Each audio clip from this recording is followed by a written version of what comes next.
Ka-Express, isang dambuhalang eksena ang bumugad sa Rizal Memorial Tennis Center habang formal na nagsisimula ang kampanya ng Pilipinas sa kauna-unahang Philippine Women's Open.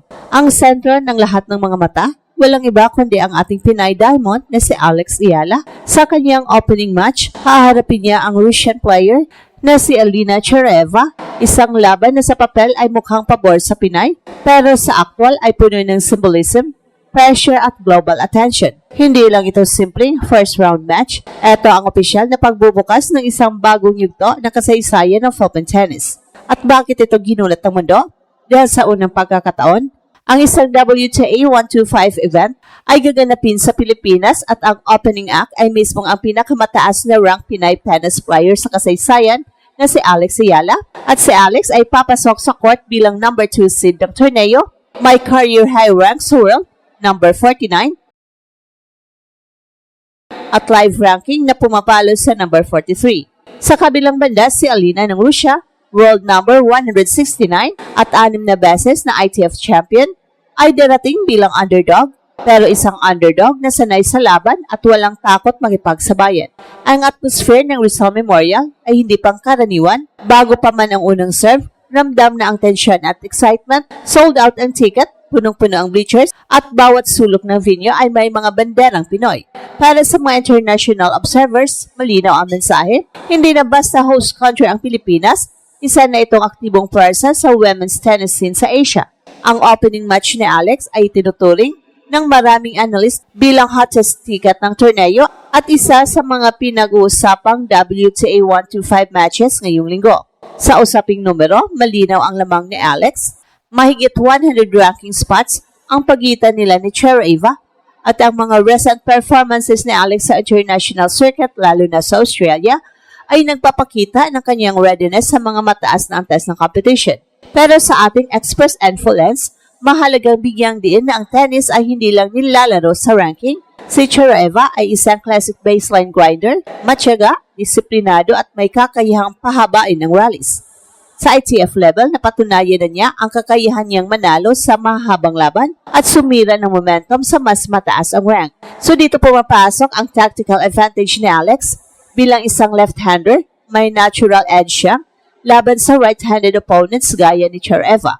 Ang kanyang forehand ay kilala sa mabigat na topspin at matalim na cross-court angles na siyang madalas nagiging problema para sa mga player na sanay sa standard rally pattern. Bukod dito, ang improved return game ni Alex, isang aspeto na malinaw na umaakyat sa kanyang huling mga torneo, ay maaring magdikta ng tempo ng laban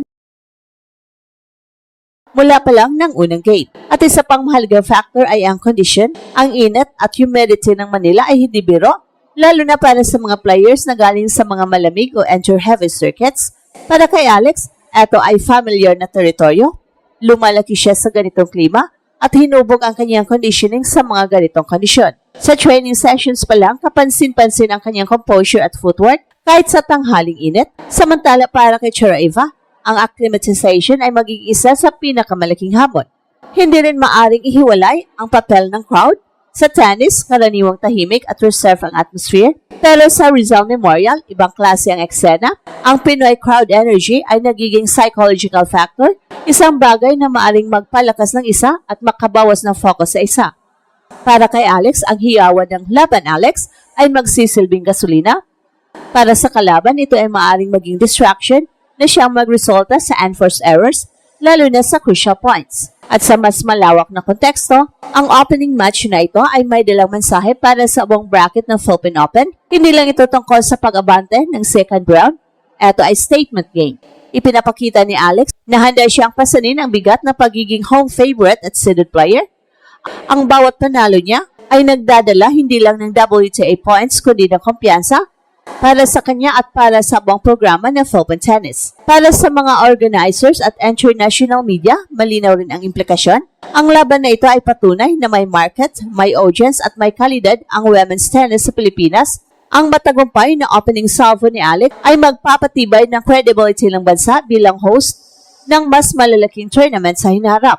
Ito rin ay magbigay ng signal sa WTA na ang Pilipinas ay hindi lang emerging market kundi isang venue na kayang lumikha ng world-class tennis atmosphere. Well, ang Alex versus Alina ay higit pa sa isang first-round matchup. Isa itong salamin kung saan na ang Philippine tennis at kung saan ito papunta. Para kay Alex, ito ang unang hakbang sa isang mas malaking misyon, patunayan na ang kanyang ranking ay hindi aksidente at ang kanyang presence sa global stage ay nararapat. At para sa bansa, ito ay sandali ng kolektibong pag-asa at pagmamalaki.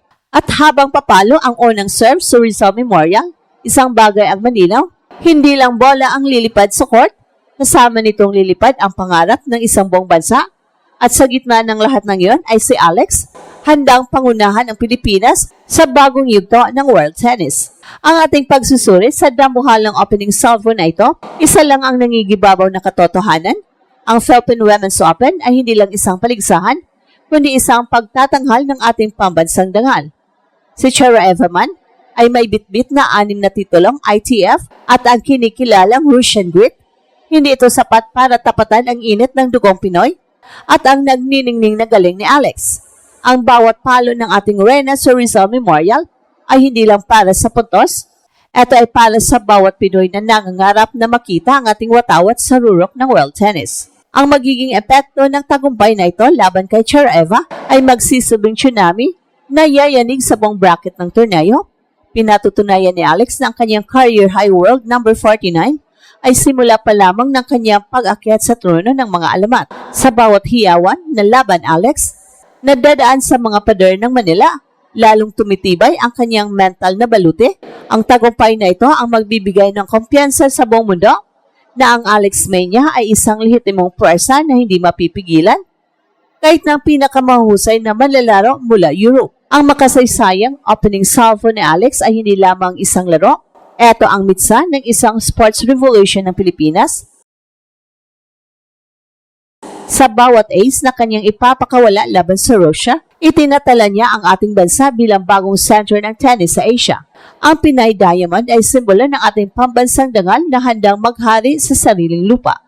Ang kanyang tagumpay sa Philippine Open ay magsisilbing gabay at inspirasyon para sa susunod na henerasyon na siyang magpapatunay na ang pusong Pinoy ay walang katapat. Handa na ang sambayanan para sa koronang magpapatatag ng ating pwesto sa rurok ng pandaigdigang tagumpay. At ito ang Express Info kung saan bawat kwento ginulat ang mundo. Don't forget to like and subscribe.